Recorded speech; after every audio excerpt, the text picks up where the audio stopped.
We're making this film to get some information out to the people. There's a growing discontent in America. A lot of people are discontent with what the government's doing in their name, and they ask, what can we do about it? And usually you hear responses like, take action. And then people say, yeah, what action? We vote, we protest, we do everything we can, and nothing happens, and or the wrong thing happens. But whatever happens, oftentimes is not what the people wanted. And I wanted to share with you a great, obvious power of the Constitution, something that is long unexercised, and it's the missing link into how the people can control their own government and what is done in their own names. This is simple. It's called instruction.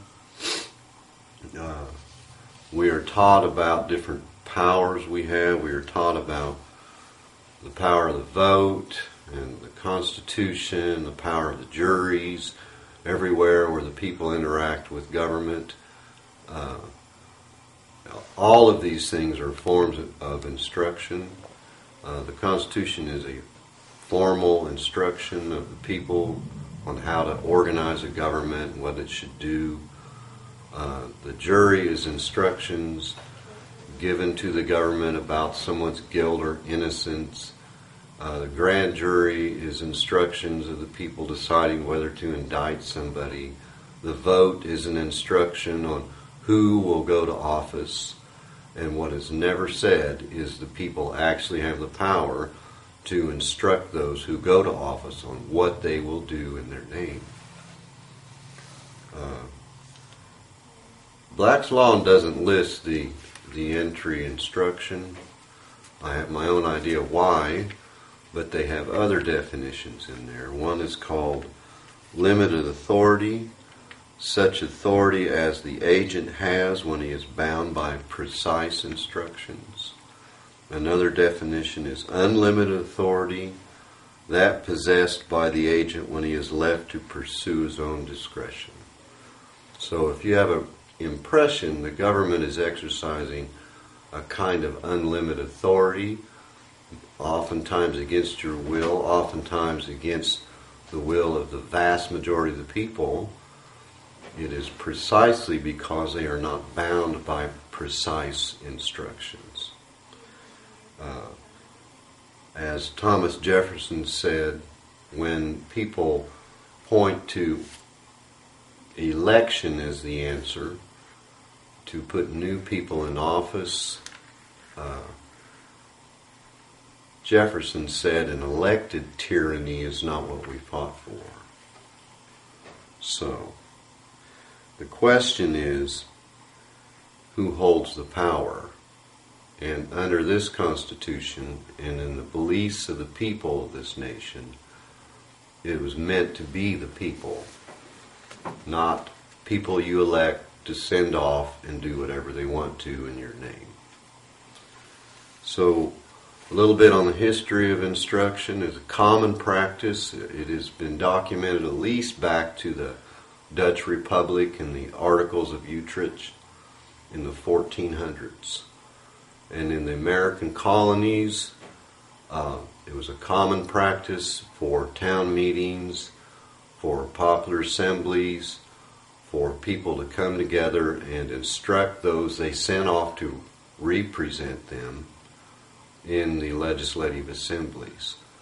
And it's simple common sense that if you send someone off to be your spokesman in a larger assembly, then he should do your will. We've sort of gotten away from that. In the old days, instructions were even called presentments.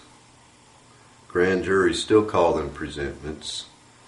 But these presentments were presented to those who were elected, and those elected were called representers, who would go to the legislative assemblies and represent their instructions from their constituents in order to even take a seat in the Legislative Assembly. This was their credentials. This was their permission to act in their name, and in those instructions were limitations and commands. Failure to obey instructions given by a constituency would result in a different instruction to vacate the office, and that came to be known as recall.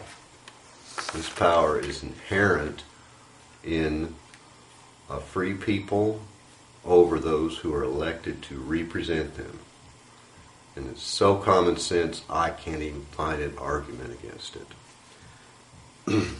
Kansas Constitution, along with at least 18 other states, has provision that recognizes power.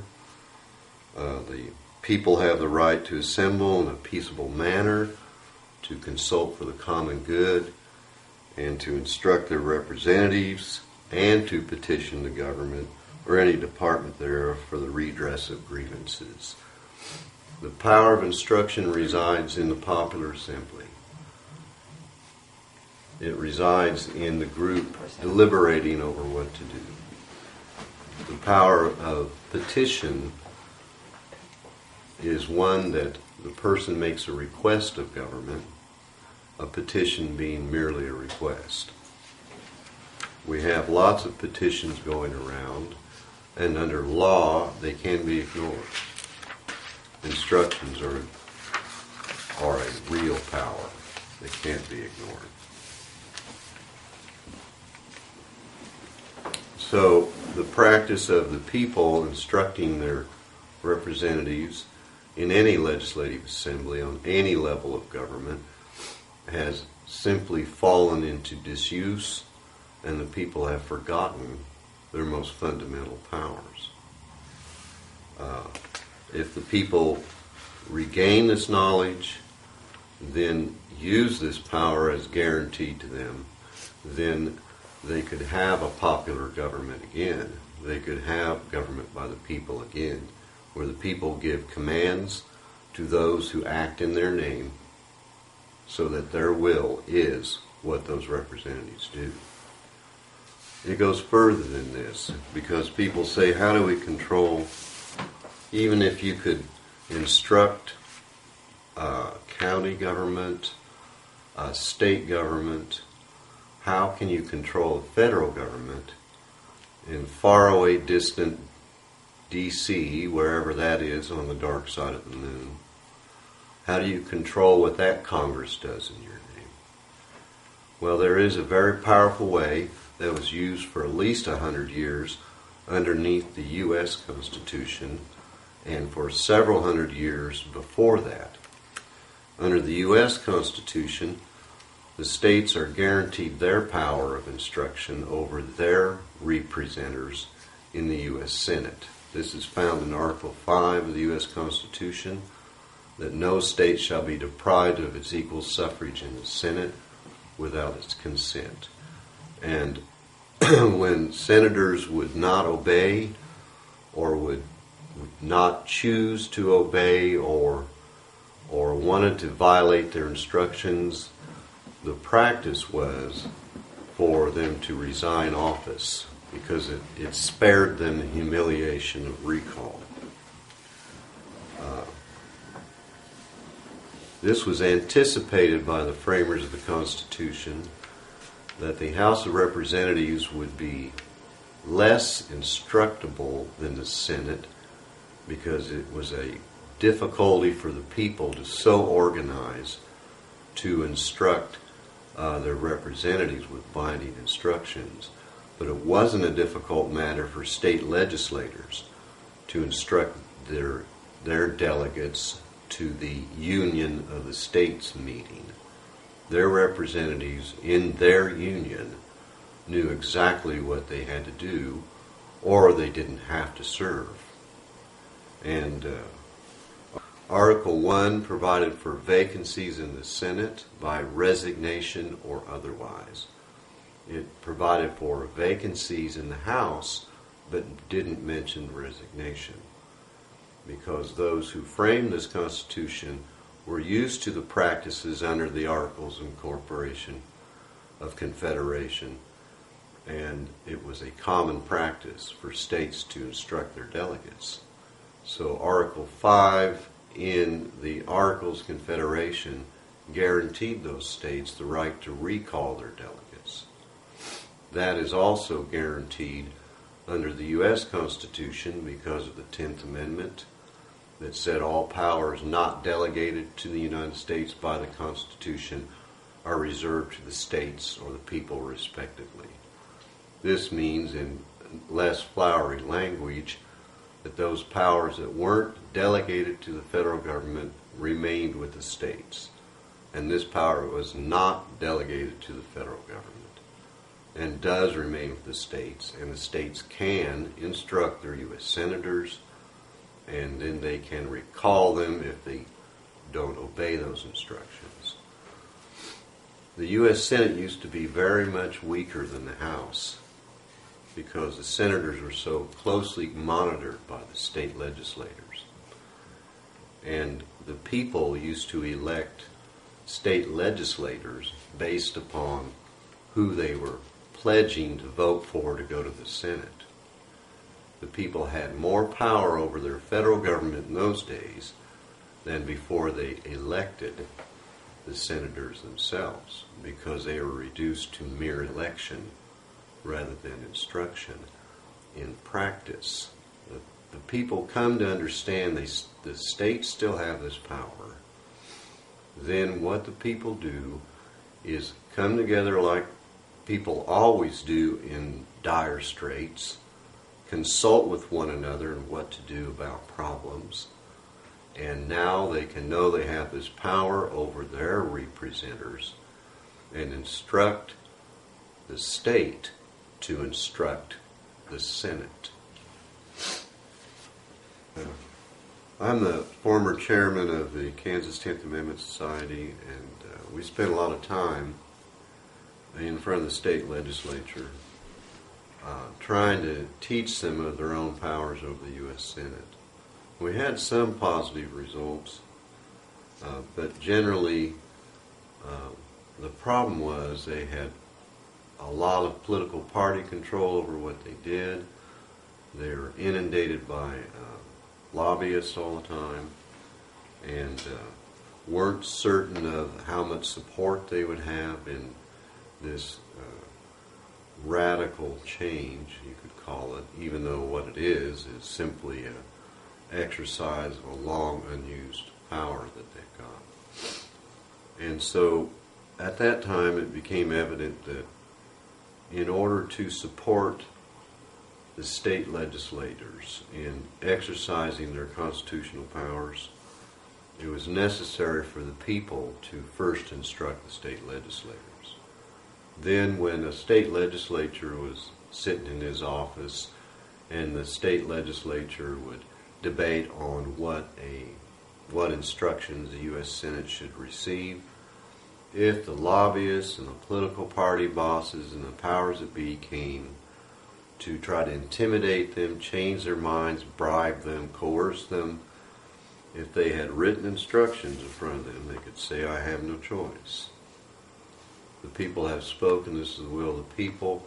If I disobey it, I get recalled, and the next guy here will do the same thing. And what I used to tell those legislators, if there's complaints, if there's pressure brought upon you, send those who are trying to change what you do away from the will of the people to us, and we'll talk to them. And so this is the chain of command under the Constitution that's been broken. And the way to get something done in a federal government that's no longer apparently under control of the people have to do what they always did. They have to come together, they have to consult for the common good, they have to deliberate the issues, then they have to exercise their power to instruct their representatives on what to do in their name. And you start at the bottom where we live and work, up, if you want to call it up, maybe it's down, and maybe at the county level, the township level, certainly the state level. Committees of correspondence when America was founded, and the colonies were debating whether or not to declare independence, would be appointed by various popular assemblies, where the people would come together and debate this looming war with the most powerful military force on earth, and that was Great Britain. State legislators at that time were colonial legislators, were fearful of declaring independence, so if they didn't have the people's support, then they'd simply find themselves at the end of a rope, hung for treason against the king. So state legislators, called colonial legislatures then, would send out requests to the people to instruct them on what to do. And the popular assemblies would, luckily for us, instructed them, you will declare independence. Then the state legislators, called colonial legislatures then, could say to the king and all of his men, I have no choice. The people have spoken and I am compelled to obey them. And escaped the noose, and the war came on and we were victorious. This is the missing link in the way the people can control their governments, not by vote, it's not by juries, it's not by requesting they change through a petition. To take control of a government, the people, in order to have command of government, must be willing to give commands to those governments. So, even the Supreme Court recognizes that the states can't get relief in front of the Supreme Court if they have a debate with if they have an issue against federal encroachment on their powers. They have stated in Garcia that the states must rely on the political process to correct these abuses. That political process is state instruction of U.S. senators. Is there questions from anybody here? How did this fall apart? Why did it stop?